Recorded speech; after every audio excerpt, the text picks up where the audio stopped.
Okay. Hold on 1 second. So I don't want any feedback on the line. All right. Okay, so I'm gonna go on and get started because this will be posted to YouTube, and so you you guys will be able to catch up with what you missed for those who don't get to watch the live stream. I'm pulling up some of the questions that I've received via email really quickly. One of my friends told me I need to go live more often, and so that's why I'm doing this now. It's like she was explaining to me that by going live, I give people the opportunity to interact with me, and that it's just an opportunity for people to, I guess, bond with me. So that's kind of cool.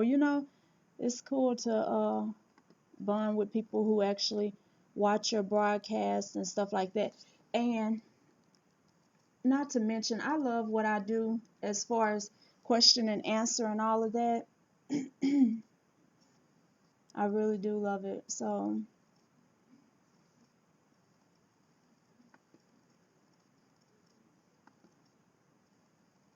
yep, give me 2 seconds because I want to get some of these questions. They're actually piling up now, so wrong thing. All right.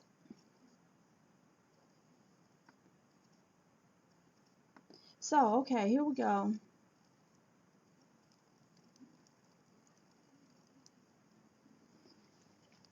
All right, guys. So today, the first question that I'm going to take, and let me just say this.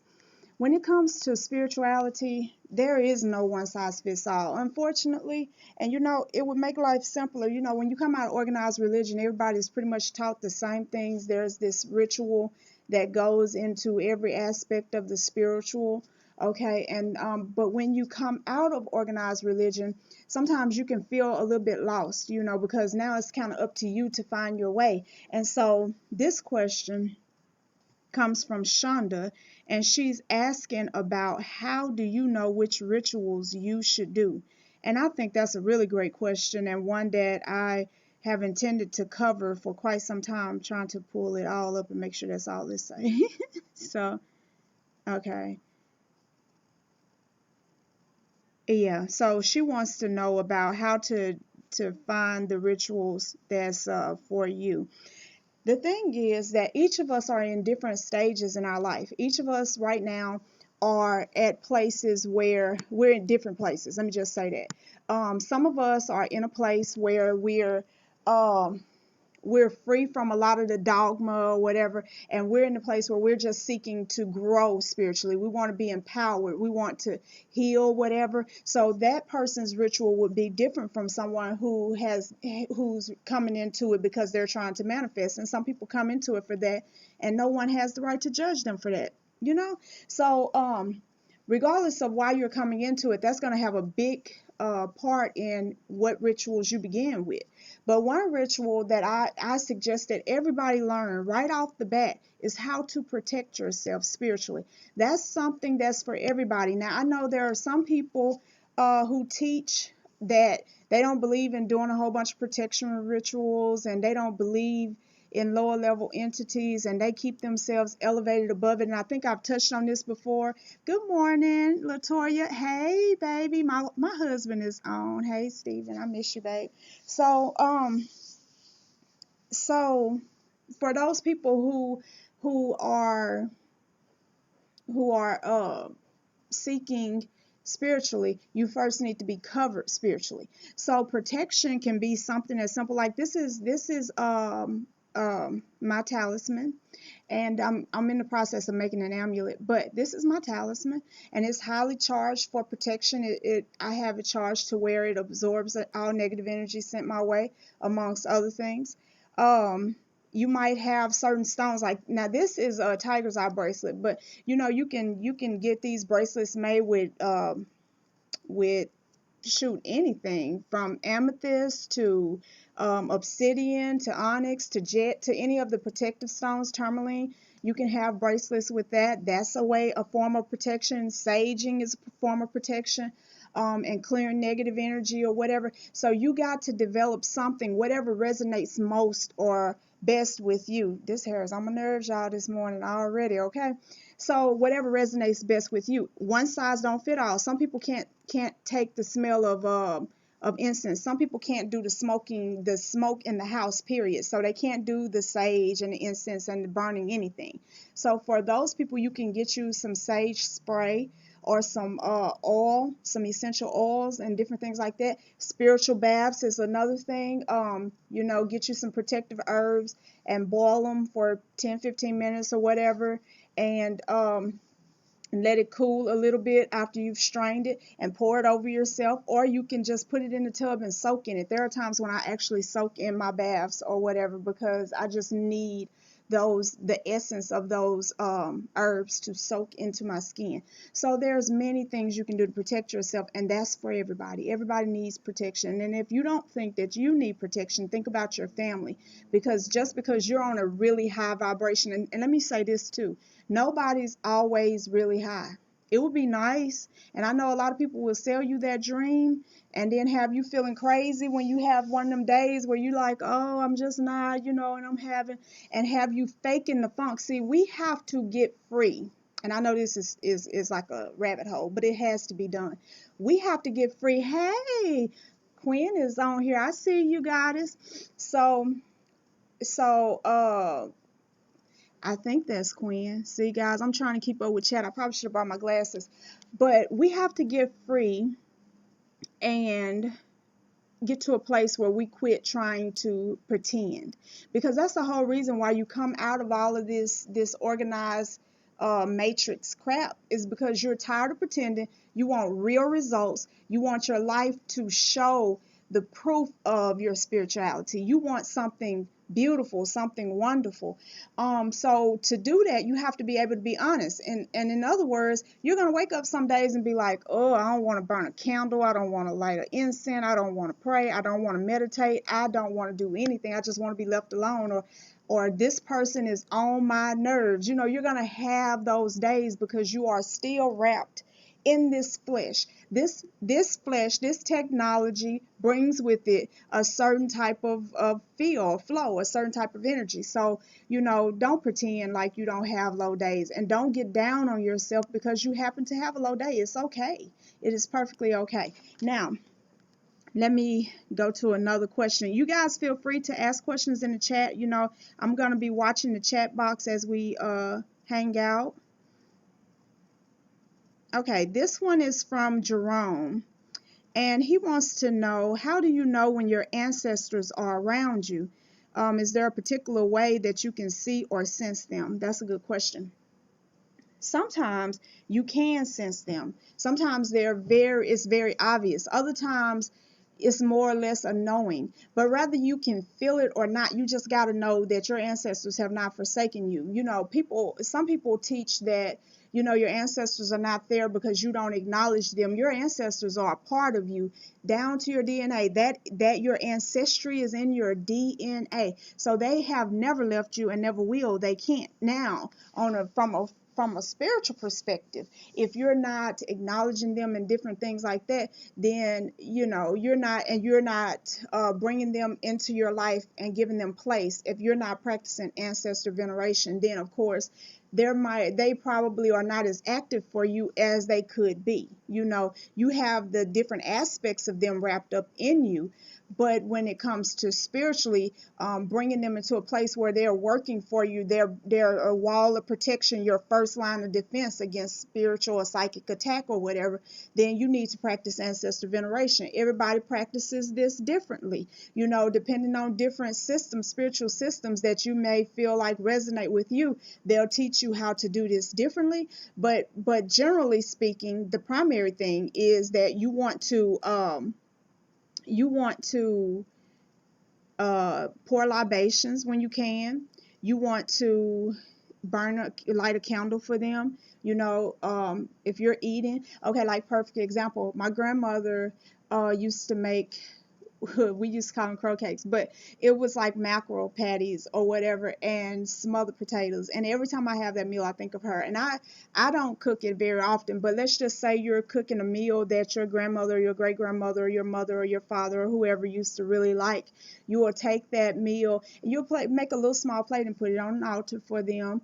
You could put fruit on the altar, or just whatever it is, a picture of them on the altar, just to sit with them, to speak with them, to acknowledge that their existence, that they and what role they play in your life. That's very important. Some people burn ancestor money. I have not yet done that, believe it or not. I don't know. I'm slow moving in that respect, but some people do that, and they say they have a lot of success with it. So that's something for you to consider. Now, there have been times when I'm doing readings, and Crystal Williams, she's Oshun. I set my on YouTube. She has a channel.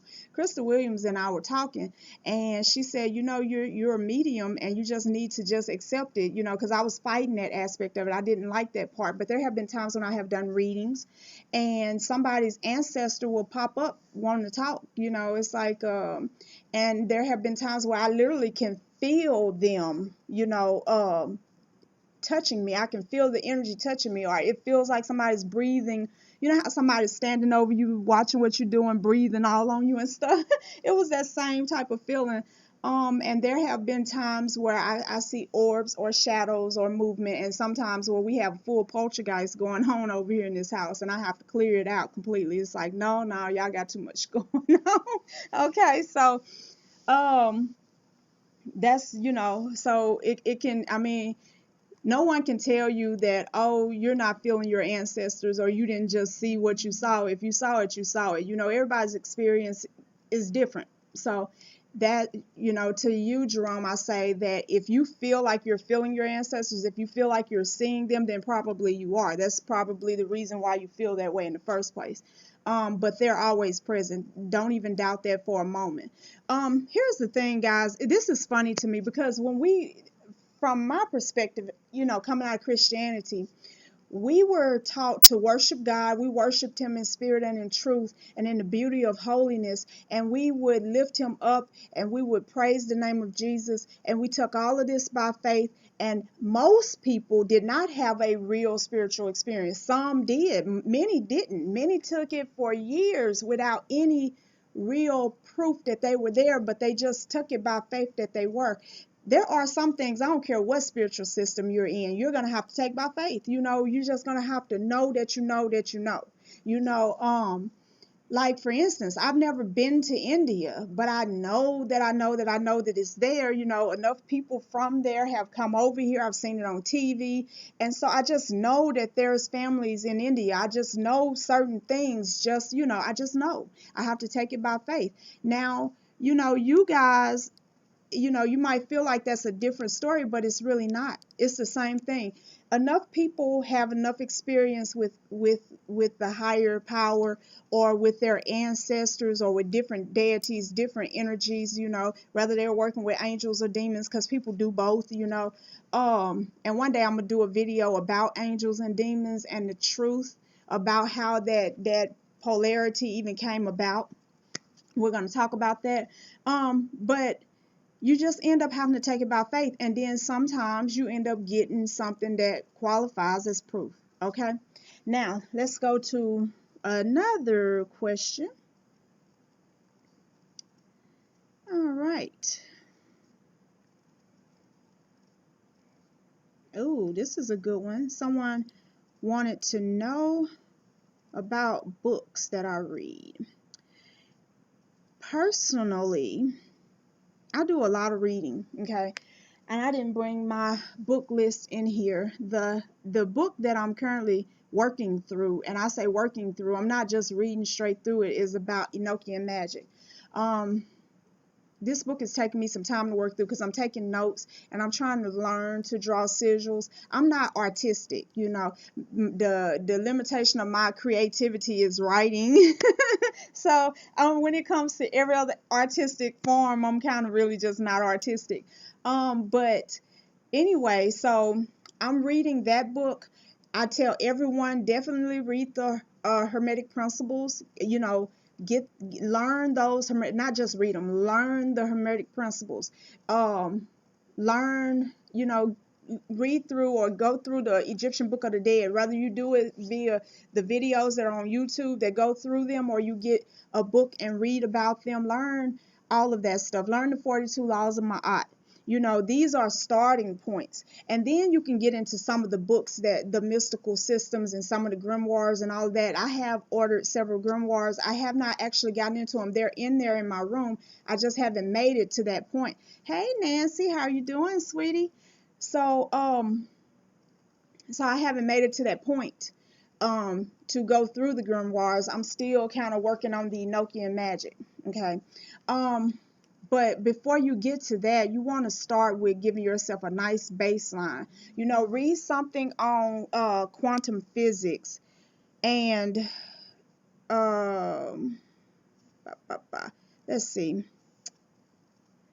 There's a book that Crystal recommended to me,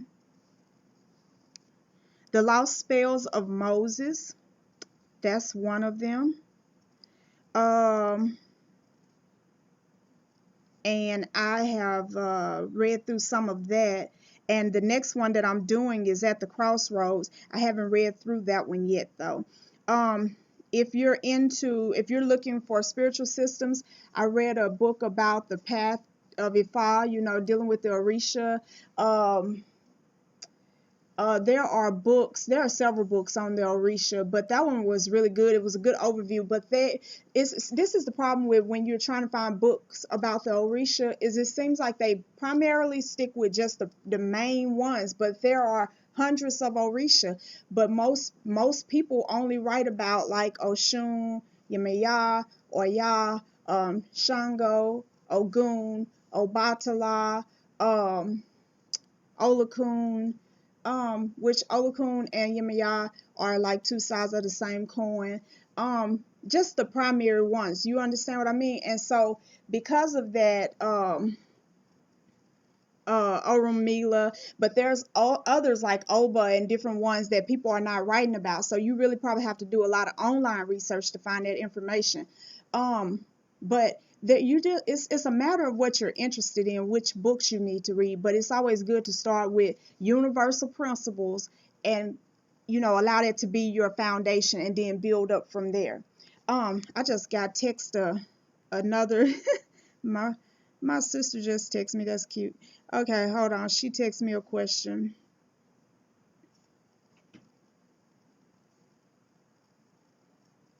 Okay, yes, I actually was. I've been on Enochian Magic now for about a month, um, learning about sigils, or however they say that, and learning about the angelic language.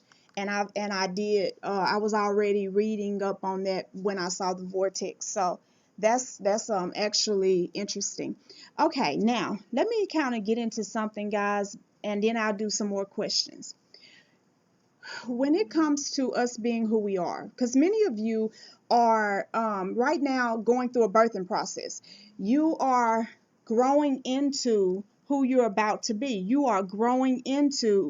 Um, you are growing into a goddess. You're growing into a god being, a deity. And this is the point of life. See, this is the secret that most people don't want to tell you, is that your life has a point, a culmination. It comes to a culmination. Okay, it culminates at the point of you elevating into your divine self, into your highest self. Okay, so but because this world is created to keep us dumbed down, to keep us ignorant, to keep us hopping from leg to leg trying to make it. See, it's a reason why, because money don't mean nothing. Let me explain something to you guys. This is so important. I want you to get this, and if you don't remember nothing else I say, remember this.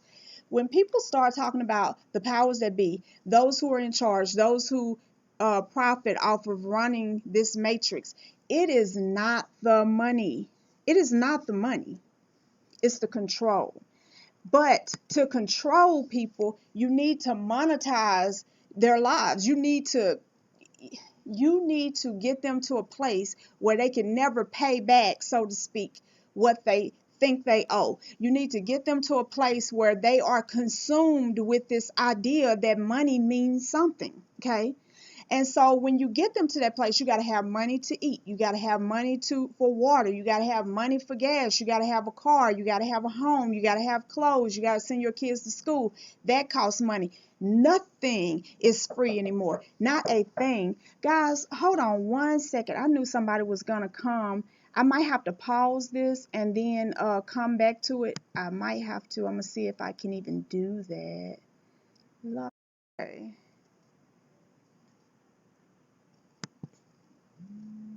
So,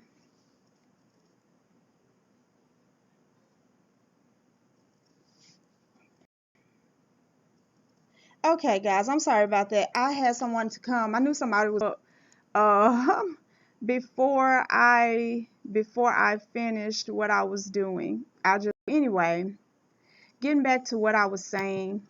Um, what was I saying, guys? I don't remember now. Oh, the God and Goddess energy. That's what I was saying. Okay.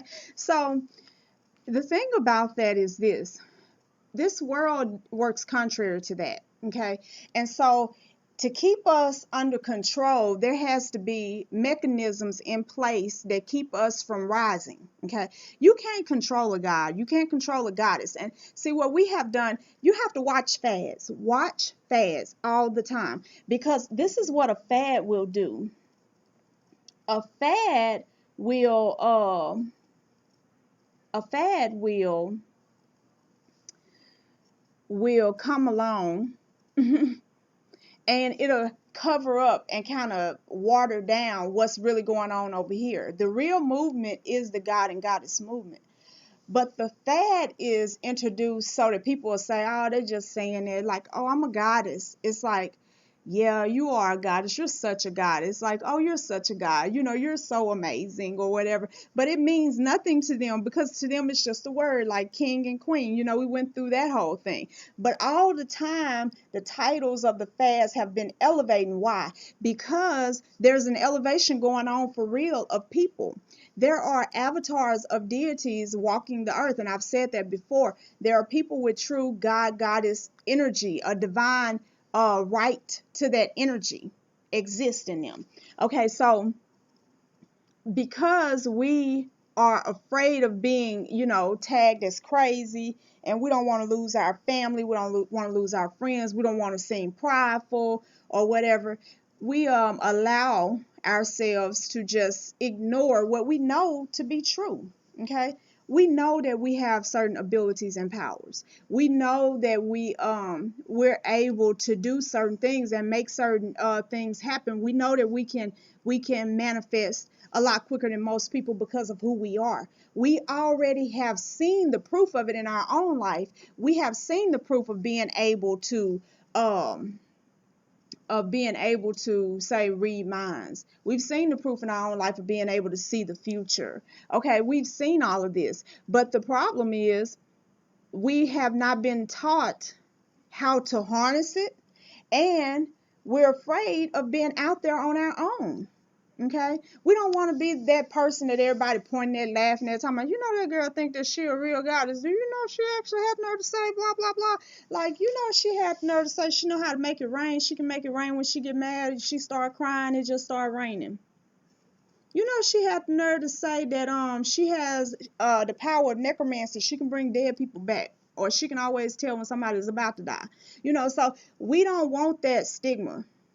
And then because we don't want that stigma, we end up, just not embracing our powers. And that's terrible. Let me go to chat, see what I missed. Ooh. Okay. Was reading up on Olakun earlier. Yes, Olakun, that's Olakun and Yemaya, twins, so to speak. deep water and the ones that's deep in the ocean, the ones at the surface, so to speak. But both are so powerful. Mother Goddess Oya is working powerfully in my life right now. I love her. Yes, let me speak about Oya for a minute. She reached out to me, and so I tried to find out information about her, and then I started doing research and finding out um Eshu or Legba or or gateway deities, but mainly Eshu is what they was talking about. You have to go through him, and you have to do all of this. Well, I didn't know anything about Eshu, and I didn't know anything um about Oya or anything. And but yet she made herself known to me. So let me say this right here: when it concerns your spiritual development, it is what it is. Rather other people tell you this is how it should be, let me explain this to you about people. We are all people. We are all growing into an experience. We're all elevating into who we are to be or to become. And all of us not even doing that. Some of us are just low level, bottom feeding, and that's what we want to do. That's what we're doing. That's what we're going to do. Okay. But for some, we are elevating. We're getting downloads and different things like that. And we're having our own experience. And the problem for some people is they cannot, because people are having spiritual experiences, but their mind is not truly yet open. And so whatever experience they have, they put it in a box. This is how it always has to be, because this is how it was when it happened to me, and this is how it was when it happened to 16 other people. And so this is the path right here. This is the way to go. And there's nothing wrong with that, because it's good to lay out a baseline that people can go by. But what you don't want to do is make that baseline another religion for you to tie you back from a real experience. That baseline is just that, a baseline, and your experience might have nothing to it might venture off. This might be the baseline, and your experience might be like that. Your experience might go in the other direction, because none of us are the same, and we're not going to have the same experience with these deities. So when Oya came to me, I didn't know anything about anything. But yet here she was making herself known, presenting herself and letting herself be felt in my life to a degree where it was getting bigger and bigger and bigger, and everybody was seeing something is going on. You need to discover what this is. Well, when I went looking, of course, it was Oya, and she revealed herself as my ancestor. She revealed herself as a watcher, as someone who's been waiting on me to be ready for this experience. Okay. So, but Oya is very protective, but she's also very loving. Her loving aspect is not discussed as much as her protective aspect. And when, and now I guess I will get into the demons and the angels, because this is going to take me right there to that polarity, that duality that exists there. So what people do is we judge things based upon our experience with that thing. Okay, so like for instance, think about back to when you were in high school or whatever, or even now in your life. You might meet a person, or you might have a guy friend or a woman friend or whatever. You're in a relationship. That person cheats on you. They lie to you. They do this. They do that. And we judge them based upon our experience, which, that's normal. It's like, well, that person is a liar because they lied to me a lot. But to you, that person is a liar. To you, that person may have even present him or herself as an enemy. That don't make them a liar and an enemy to everybody. But we don't actually want to think like that, because we don't think like that, because we don't fully see ourselves or understand ourselves as we are. And what I mean by that is this: you yourself have been a liar to certain people. Like a certain person can ask you blah blah blah, and you'll be like, no, girl, blah blah blah, no, and that kind of thing, lying your butt off. Like, but then another person can ask you the same question, and you just start pouring out, oh, blah blah blah, oh Lord, and blah blah blah blah blah blah blah, and blah blah blah blah blah. You're just going on in. And the reason why you did that is because one, you trusted, and one, you didn't. One, you feel like and one, you don't. One you like and one you don't like. So we have been really our religion has harmed people. It's helped a lot of people. And see, that's the reason why I'm not on this crusade to win people out of churches and win people out of mosques. I'm not on a crusade to do that, because I believe that could do more harm than good. Because for some people, they are exactly where they need to be right now. They need that. There was a time when I needed that. I couldn't have went from where I was to where I am now. I needed to go through that process of Christianity. I needed that. And so again, that comes down to us having open minds where we quit trying to make our experience be everybody else's experience, because that's how all religions are born. That's how all systems are created. And that's how bondage happens to us and others. Okay, so people have different experiences with deities. So somebody summons an angel. For most people, everybody loves Archangel Michael. Okay, basically, you think about it, everybody's like, oh, summon Michael. He's so strong and he's such a warrior and he's gonna fight for you and blah blah blah blah blah. Now let's take this and make 10 people. We're gonna put 10 people in this space. So person number 1 summons Archangel Michael because they having a problem with person number 6. Okay, so Archangel Michael comes and takes on the case of person number 1. Person number 6, if they are aware that it's Archangel Michael, is not going to have a good experience with him and not going to want to summon him and not going to want to deal with him, because whatever he done to correct the issue that was going on in their life was not pleasant. Okay, so we have made demons and angels 2 different things when we need to be focusing on, because and the word God, for instance, and the word goddess, and the word deity, even the word energy, these are words. These are words that represent actual beings. So so when you really think about it like that, you have other things that exist in the world. Some of them are going to be positive toward you. Others will not be positive toward you. Some of these energies will be beneficial in your life, and some of them won't. And some of them, a great big deal of them will be unconcerned. Just they're not going to come when you call them. They don't know you. They don't want to know you, and that's just it. Okay, so when it concerns you doing your spiritual development, you have to be intuitive and you have to learn to trust your intuition. You cannot you have to learn what's out there, but you cannot get stuck in what's out there. In other words, learn the Hermetic principles, but let them develop inside of you so that they become real for you. And I guarantee you something different will come up in you. Something that's just for you will come up in that learning of the Hermetic principles. Learn the universal laws. Learn the laws of mind. You can even learn the 10 commandments. Learn all these different things, but then let them be developed inside of you. Okay, another thing is this. When it comes to angels and demons, people, when wars were going on, when religious wars were going on, people were fighting. See, this planet has been under the rulership of many gods and many goddesses.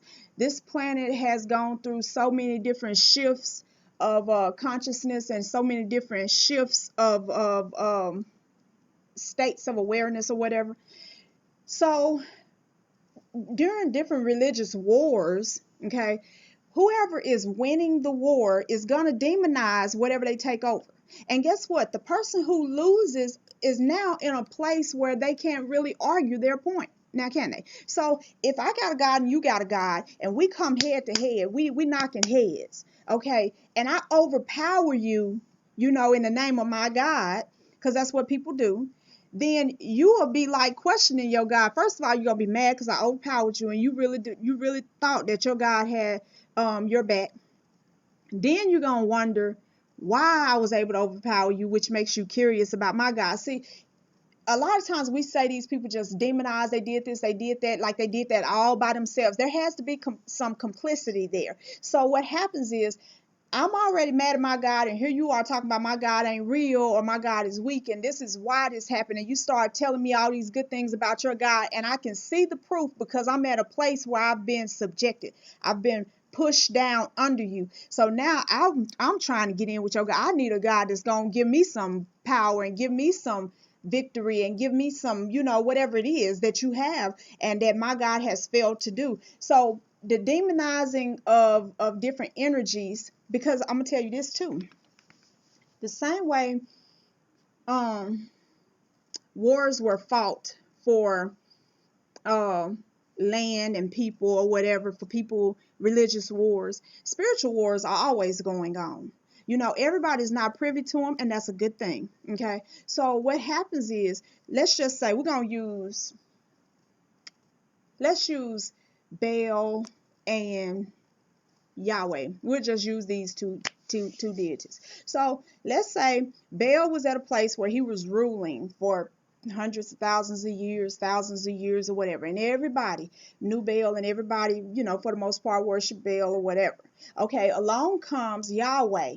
We talking spiritually, who wants to take over this system that Baal has set up. So it takes just, for a little bit there's a problem, and for a little bit more there's a problem, and they they're knocking heads in the spirit. And while they're doing this in the spirit, in the natural, wars are breaking out, arguments are breaking out, because when Yahweh comes to make war, he has to first have soldiers. So people who are feeding him energy through their prayers, through their worship, through their, making him stronger. That's how deities get strong, is we are giving our energy to them. So this is the reason why I teach about sovereignty. And I'm not talking about sovereignty, some paperwork about the United States and all that bullcrap. If it works, it works. I don't have anything bad to say, nothing good to say. But what I'm talking about is spiritual sovereignty. Sovereignty where you actually go in, you cancel those old soul contracts, you cancel those agreements, because you made some agreements before you got here, some contracts before you got here, and you've made many, many, many more since you've been here. Every time you open your mouth to utter an oath, whether you realize that it's an oath or not, you're making an agreement. And that agreement is binding until you unbind it, until you unmake it, until you cancel it out. And so a lot of you are wondering why. It's like, I'm trying to do these different things and I'm moving ahead in this thing, but I'm not getting any, benefits from it. I'm not growing because for some reason I feel stifled. Something is in the way. You can feel that glass ceiling. It's like I'm not getting past it. That glass ceiling is soul contracts and agreements. Energetic bondage and ties. So until that's gone, until this is gone, you're not going to go any higher. So to end that, you have to declare your sovereignty, which is about a question that I got. And I just kind of want to acknowledge her, because she did ask me this question. Tracy asked me, what do you mean by sovereignty and how do I declare it? Okay, so I just want you to know that I did see that question, sweetie, and I'm about to answer it right now. Okay, first of all, sovereignty means in complete control and in complete ownership, in complete knowledge, not just control and ownership, but also knowledge of yourself. Okay, help me or y'all to teach this properly. So a lot of us, like for instance, what I just did with Oya, I acknowledged her in the midst of this that I'm teaching, because I have made an agreement with her, and it's one that I choose not to unmake. I made that agreement in full knowledge of what I was doing, so that agreement exists. I'm not telling you have to be completely free of agreements. I'm telling you to end the ones you made in ignorance, end the ones you came here under, end all of that. Get yourself to a place of sovereignty, and then whatever agreements you make from there, let it be with your full knowledge, knowing what you're walking into. Okay, so when you're getting ready to end it, first of all, you have to go in and cancel. It really is as simple as a word, as a thought, as your energy. See, wherever your thoughts go, energy flows behind it. Okay, so when you become aware that there's a such thing as soul contracts, then the next thing that you do is begin to cancel. I cancel the soul contract, whatever it is that I agreed to before I got here. Whatever thing it is that I agreed to suffer through, go through, whatever it is that I agreed to do, blah, blah, blah, blah, blah. I cancel all contracts. It ain't got anything to do with whether they were positive or negative. It has everything to do with the fact that you have to come back to a place of sovereignty to be fully empowered enough to do anything worthwhile anyway, other than suffer and be energetic food for others to feed off of. Okay, so You cancel those contracts. You cancel the contract that you created when you came here. You cancel all the contracts that you have ever signed in any lifetime. No matter what lifetime, I stand now speaking for every lifetime that I've lived from the day that my soul was created until this very day. I cancel every contract, every soul contract, not only the ones that I made, but those that were made by my parents, both my fleshly parents and my soul parents. Okay. Then you go in and you begin to cancel agreements. What are agreements? Anytime you said, I ain't gonna never get to where I'm going, you think that you just came up with that thought. No, that thought was strategically placed, and it kept coming and kept coming to wear you out while the circumstances around you was not friendly to get you to activate it with your mouth. So all these circumstances coming, I'm trying to go to school, I can't get along, I'm trying to do this, that won't happen, trying to get this job, that won't happen. It's just you, it's wearing you out, and the thought just keep coming, and now you're getting attacked from the inside, and it's just like, oh, I'm not gonna ever make it. That's an agreement. You just agreed with that negativity that was all around you. You have to go in and cancel that. I cancel the agreement that I'm gonna struggle. I cancel the agreement with poverty, with debt, with despair, with dysfunction, with broken marriages, with aging, with being unhealthy, with whatever. Okay, I cancel these agreements. And when you cancel those agreements, are you getting ready to go? It's my son, y'all. You want to come say hi to YouTube? I'm live. Or you don't want to do it because you ain't dressed? He said he ain't trying to show his tattoos, y'all. He think he cute, y'all. He got his muscles out.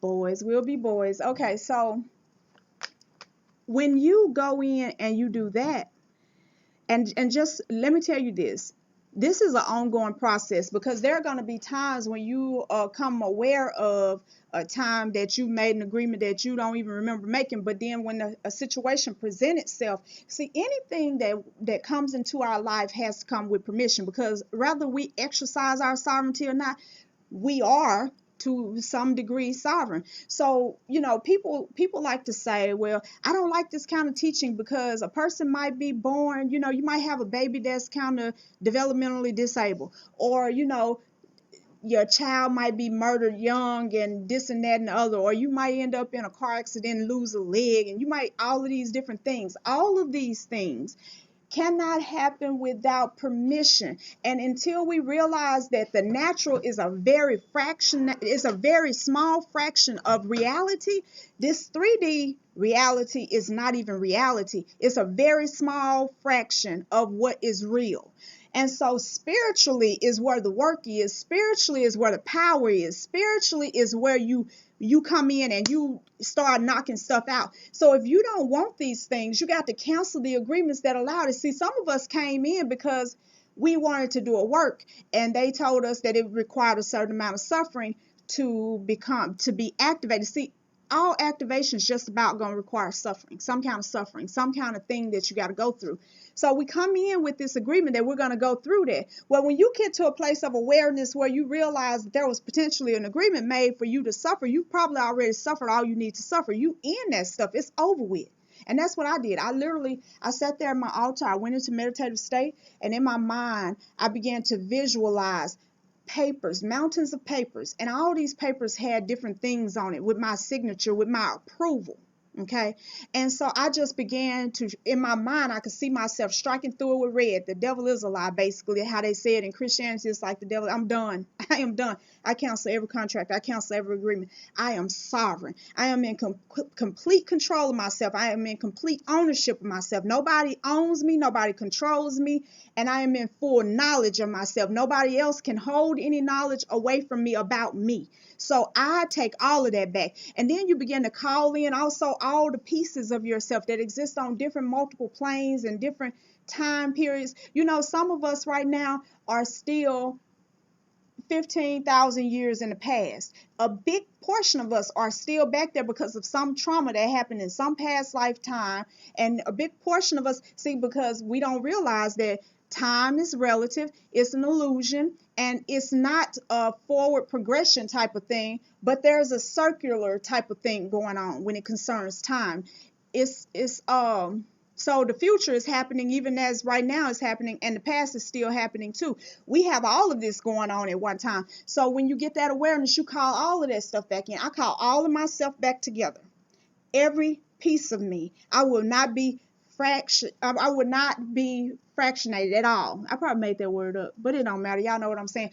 There will be no more pieces of me out there. I am whole. I am complete. I am in oneness. If you're not in oneness, let me tell you guys what happened.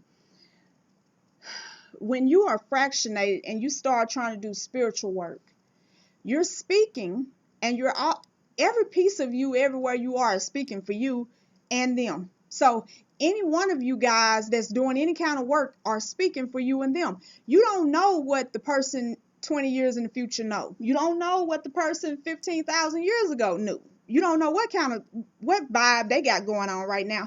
You know what vibe you have going on. So you don't want to be working against yourself. And if this sounds complicated, trust me, we're going to do way more teachings on it.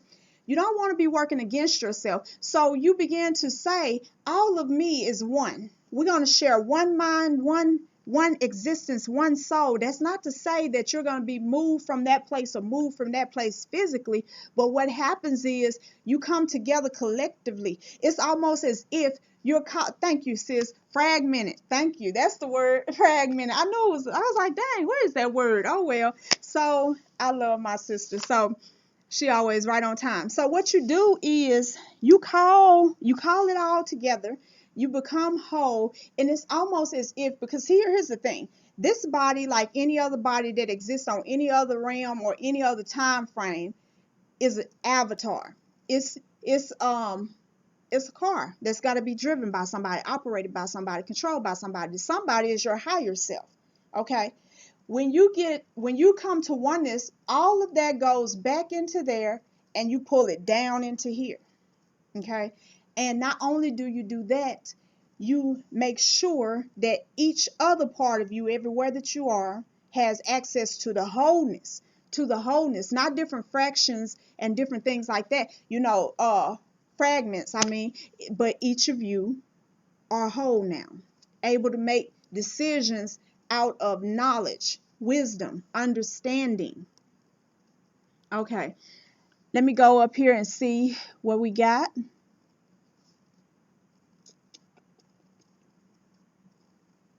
Nancy said that angels and demons are just polarities. Exactly. God has said angel and demons are essentially family, brothers. Yep, that's exactly right. Nancy said creation occurs in dark energy. Light comes from darkness. Absolutely. Okay, let's talk about dark energy, because there's too many people who believe that dark energy is some evil thing. Dark energy is not evil. Dark matter is 98%, 99% of the universe. 99%. Okay. Dark matter, think about this. Life was created out of the primordial ocean, the dark womb. Sound like a black woman. Whoa, gonna make me preach up in here now. Okay, so out of the dark womb came life and light. Okay. In the darkness, there is light. There is all matters of light. But what happens is, because we have been taught that we can't see light and darkness, then we don't believe that we can. We don't believe that it's there. So we just assume that darkness is the absence of light, and that makes it evil. And that's not the truth. Every light thing is not good. Because a lot of people say, oh, angels are light beings, so they got to be good. Okay, well, Samael is an angel. And I love Samael, by the way. I can boldly say that on this video. Yes, I do. And I talk to him regularly, and I burn incense and candles to him, because you know what? Most people will not do it because we are so afraid of anything. And this going back to Oya, because I didn't forget where I started from. She was like, don't forget about me. I'm like, I got you. Okay, so anything associated with death, with anything associated with one second, y'all.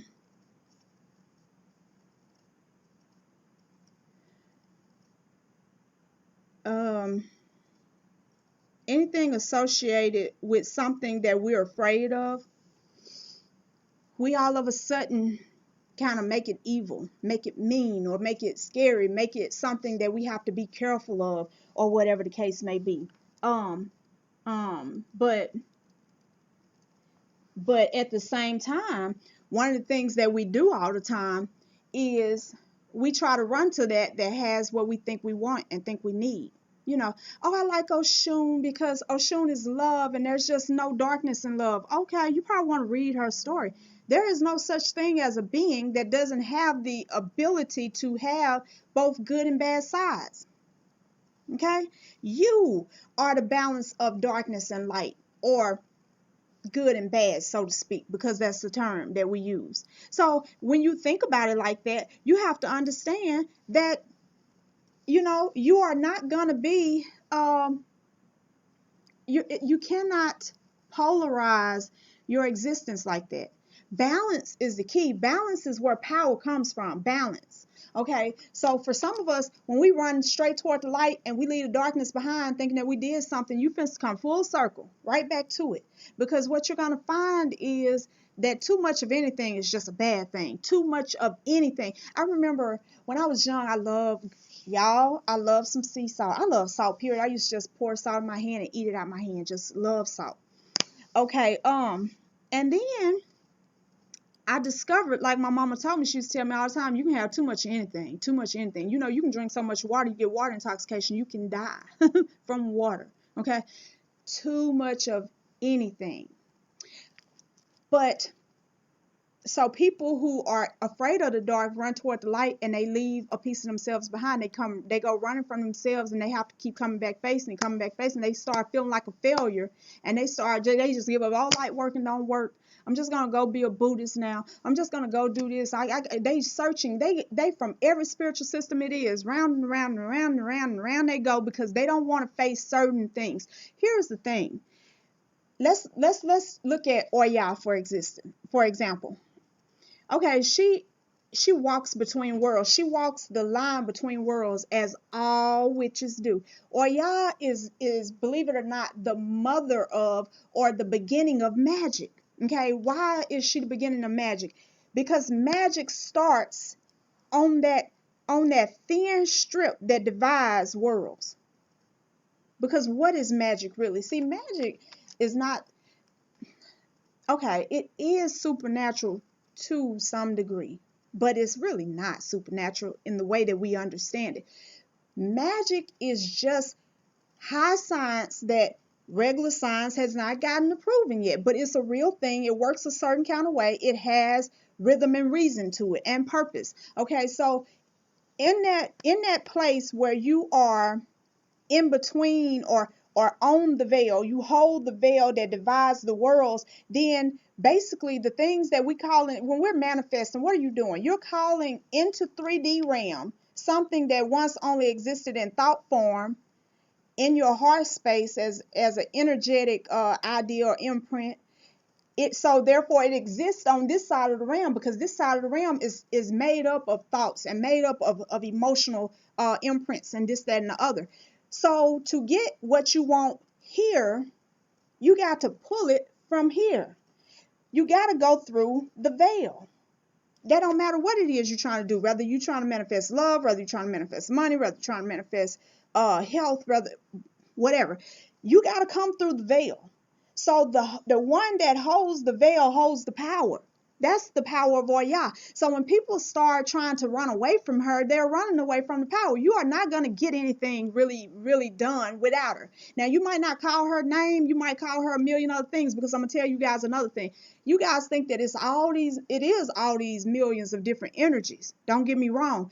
But all these different names that we know are often just that same one deity or that same one energy re-embodying and re-embodying and re-embodying. Because what does it mean to be a god? What does it mean to be a deity? It means that not that whatever vessel that you occupy will not disintegrate and die or can't be killed. It means that you yourself cannot be killed. And what separates a deity from a regular soul is that it can reincarnate at will whenever it gets ready, wherever whenever it gets ready. It ain't got to follow no bloodline. It ain't got to follow no rhythm. It don't need no permission. It comes when it gets ready for whatever purpose it chooses. Okay, it can come through a barren woman who ain't never had kids, whose womb is missing, if that's what it wants to do.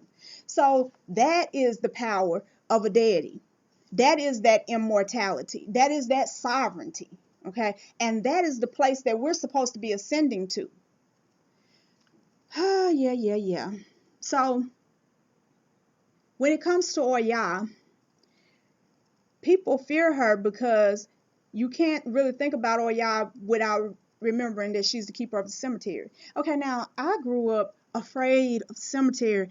Oh my gosh, I'll never forget one night I nearly broke up with my boyfriend because I kept trying to call him and his phone was going to voicemail, and I was at the hospital and I was ready to come home. I had been released and it was like 2 o'clock in the morning, and between the hospital and my house it was like even just a quarter-mile walk. It wasn't very far, but you have to walk up this hill past this really big cemetery. And I was like walking up the hill like in a hurry, like, oh my God, I'm scared to death. I'm killing him when I get home. He better not even be at home when I get there, because I was terrified of having to walk past cemetery. And all the time, that's the safest place in the world. You're among the dead. You should be afraid sometimes when you're walking amongst these living folks. You know, you think, well, I could reason with living people, like, since when?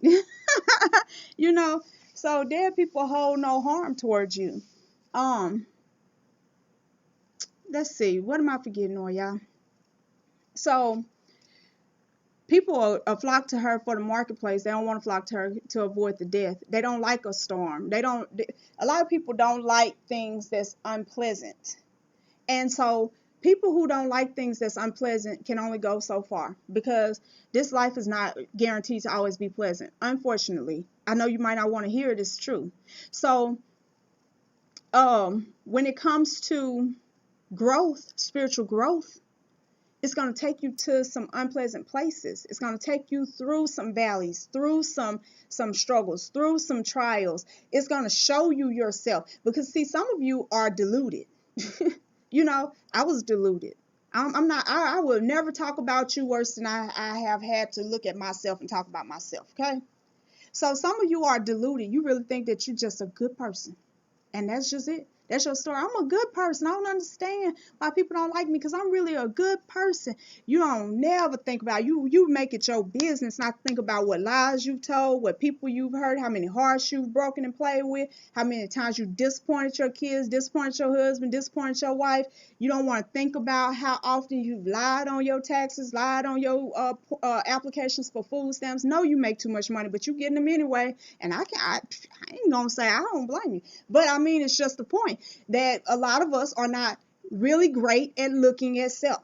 And so we have this deluded idea that we're really just a good person, when really you are a good person, but not because there is no darkness in you. You are a good person because let me use a different word, because I don't like the word good. You're not a good person. You are a powerful person. You are a necessary person. You are a purposed person. But you're not always good, and you're not always bad. You know, one of the things that I bring up all the time, and I use his story for an example, Jeffrey Dahmer. Okay, he was a murdering bastard to a lot of people, homosexual, murdering, people eating person, and that's all that most people want to know about him. He was nice, and he was this, and he was that. You know, because he's not a homosexual, people eating, murdering bastard to everybody. To somebody, he was a lifesaver. To some, one day, he probably of us are more controlled by social norms, and we just know better than to go out trying to kill people and storm in our refrigerator. You know what I'm saying? And we might not particularly look at a person and think they're tasty. You know what I'm saying? So we gotta quit with the polarity, the duality, because it's an illusion. Okay, in all of us exists the ability to go dark or light. And a person of power is one who has harnessed both aspects. Both aspects are completely under control. Now, here's a funny thing, a really funny thing, and then we're going to probably get ready to close it out. When I was preaching, I wasn't content to just retell a story that I had been told. I wanted to study it. So I didn't just go to church and just announce my calling and start telling people stuff. I read my Bible cover to cover over and over and over again. I studied the ancient books and the ancient texts and the this and the that. And I just, I put effort into, I read all the mainline big time preachers and what their thoughts were about certain things. And I put all of this stuff together, and I was comfortable that I knew what I was talking about. The problem is, I really do dislike that train, guys. But the problem is with that is that was still a perspective. See, this is what happens to us, and this is dangerous. When I say dangerous, this is another thing. If you don't hear me about anything else, hear me about this. When you get into a place where you master a thing and you start feeling like you want to teach a thing and you want to go in with this, and you surround yourself with other people who agree only with what you're teaching, and they feed that thing, but you're never challenged to come outside of that thing to look at that and other things, you can get in a place where you're easy to deceive and easy to control. Because here's the fact of the matter: no one has a patent on the Most High. The Most High is real. This is a creation that we're a part of. You are a creation. You're not an accident. You're not a happening or whatever, an event that just happened to create all this order. No. This is orderly because there's order behind it, and there is that keeps the order. That is what we call the divine, the Most High, the all, the source. Some of you have called God, but that's too low of a title when you yourselves are supposed to be growing into gods and goddesses. You yourself are supposed to be growing into your divine energy. A lot of people have been in church 25, 35, 40 years, and you really sat there and deceived yourself into thinking that my whole purpose is to sit here and to be as holy as I can, keep praying these same old prayers, keep going to the same old church, listen to the same old pastor, dealing with these same old problems, and just hold it together because I don't want to burn in hell. And one day Jesus is going to redeem me. He's coming back, and when he comes back, I'm going to meet him in the clouds, or he's going to call me from the grave, and I'm going to be redeemed because I sat here and endured this and kept myself together. But what is your idea of keeping yourself together? Sleeping around inside the church, lying, manipulating people for money, manipulating yourself, praying prayers and most of them not being answered, most of them. So, if that's salvation, would you really want that? Okay, especially when there's a better way. I think the hardest part for me about coming out of church was, or has been, the fact that I love certain people. I love all my people. I love my people. I call them my people. They're my folks. You know what I'm saying? I love them. And everybody cannot handle the truth because we were programmed for so long not to even look at it.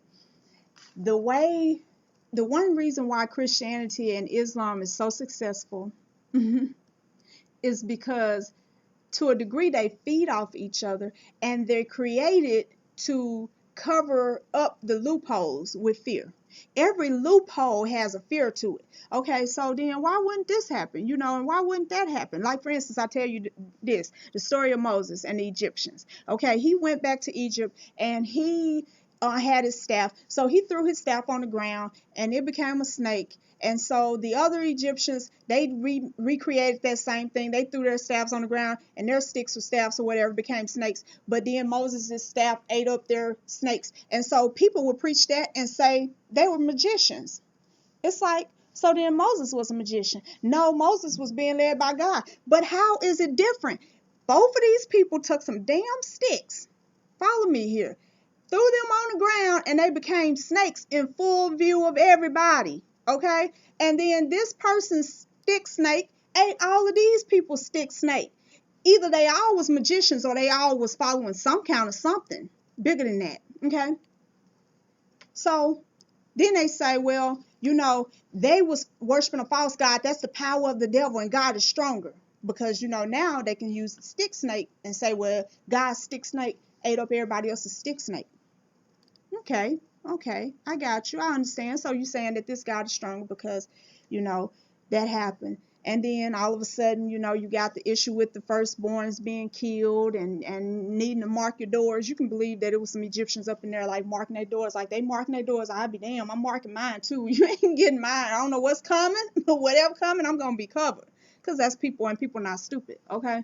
So, but a lot of them didn't, because they probably was like most of the people who watch me or be on my YouTube or my Facebook or my whatever, and saying all this stuff is just ridiculous. I don't believe in all this woo-woo stuff, and they just dismissed it. And so then they ended up crying the next morning, oh, my child dead. And then they noticed that everybody else crying. Then they started noticing the only people not crying got the dang red mark over their door. I guess there's something to it. We have to start thinking about the stories that we tell and take for truth. And we have to start thinking deeper into why those stories exist and survive for all these years.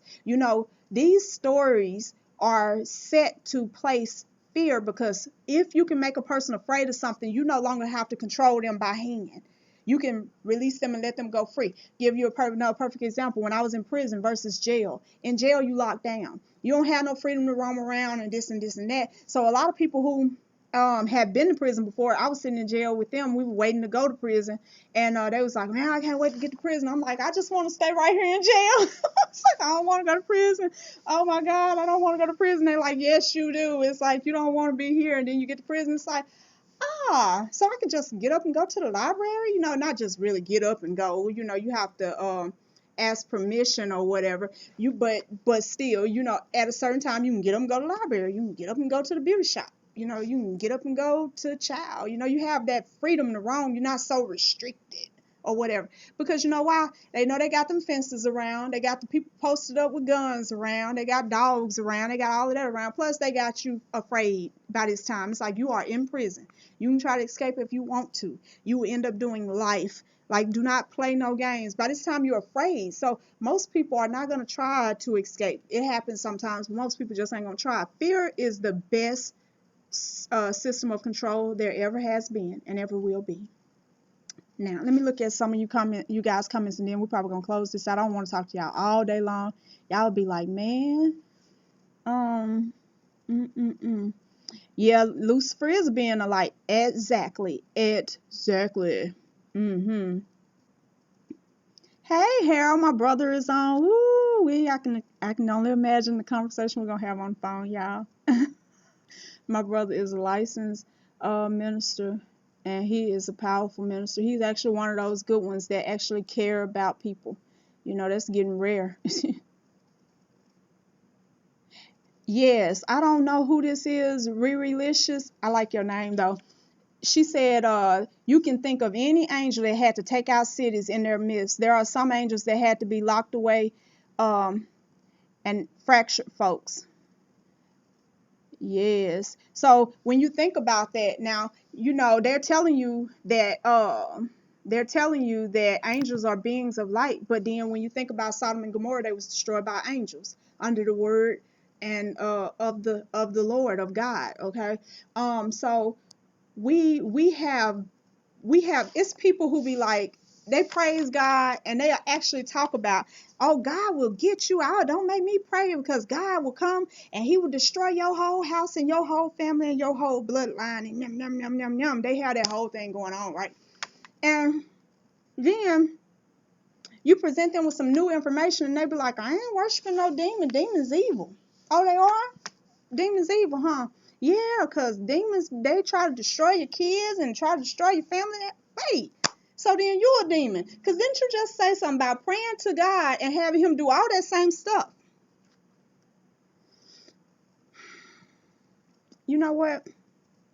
I'm going to say this and then I really am going to be done. It's like we got to stop playing.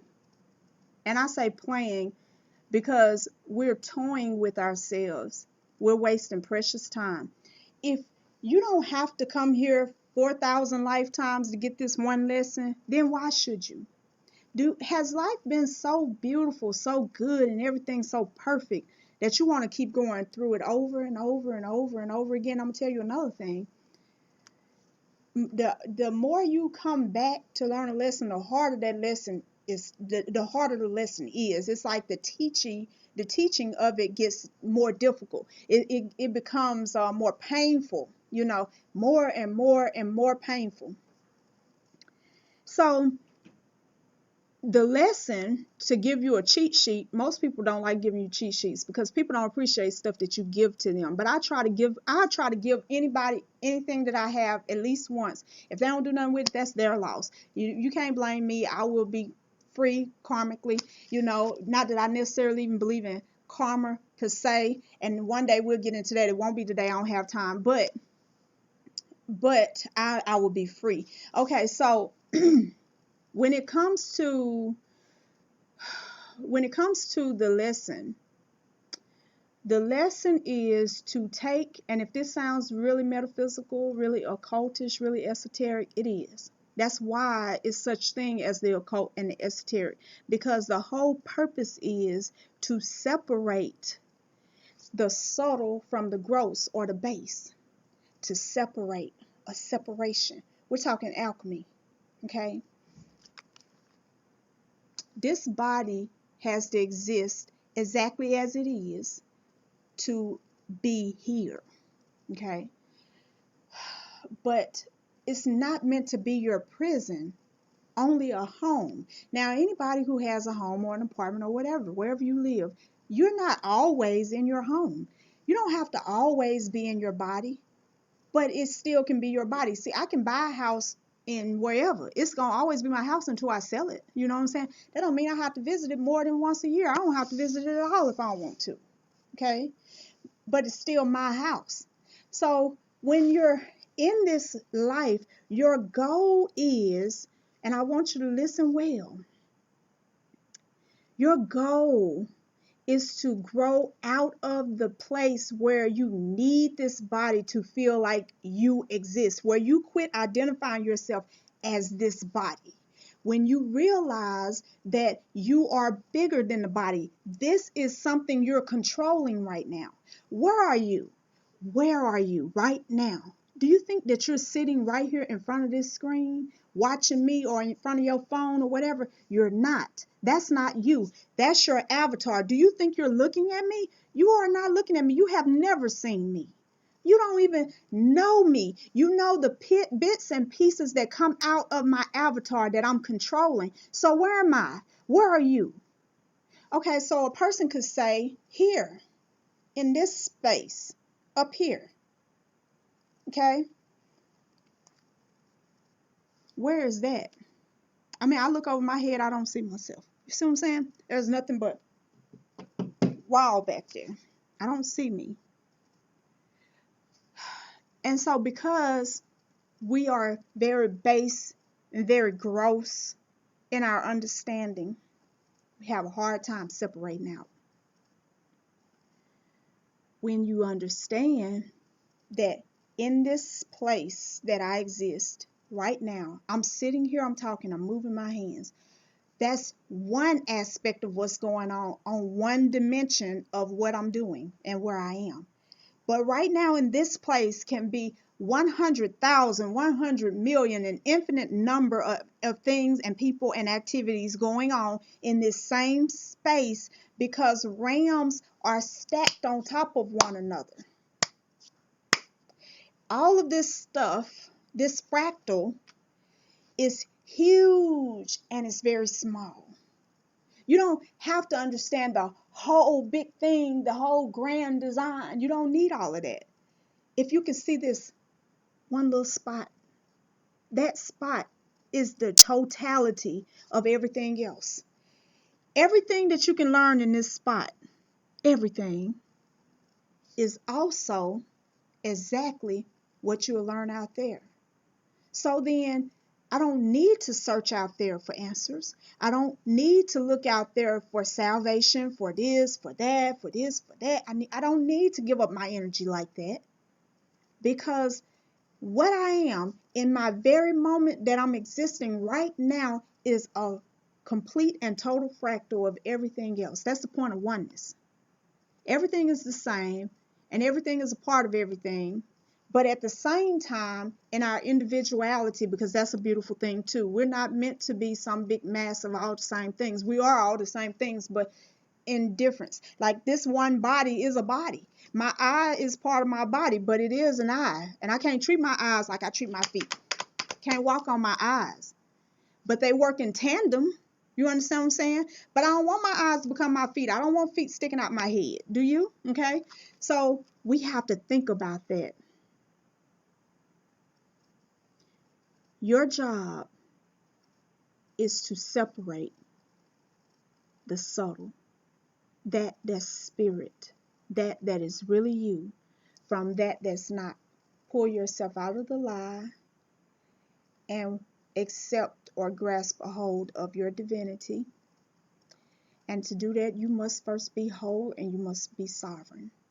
And when you get to that point, you start really seeing the point of life. And it has nothing to do with money, cars, clothes, husbands, houses, da da da da da da. All those things are nice. I'm not gonna lie. I mean, they're nice, but got it, don't got it. It becomes unimportant because this is just a small fraction of the time that you have. And if you weigh this lifetime against the age of your soul, it's just like a drop in the bucket.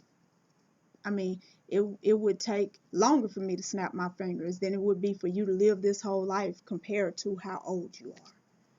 So let's not just keep getting ancient with no knowledge.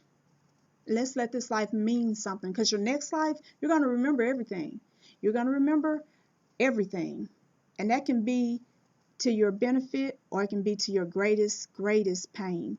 Thank you guys for being with me today. I love you. I really love you. I appreciate that you guys hang out with me and ask questions and stuff. I love doing YouTube live streams. So I'm going to do this again, and we're going to get into sovereignty, and we're going to get into some more esoteric knowledge, and we're going to talk about some of the esoteric information you've read 1,000 times in your Bible. And then eventually we're going to even dig into the Quran. But right now I'm learning it. So, hey, there we go. But I love you guys. Go have a very, very, very blessed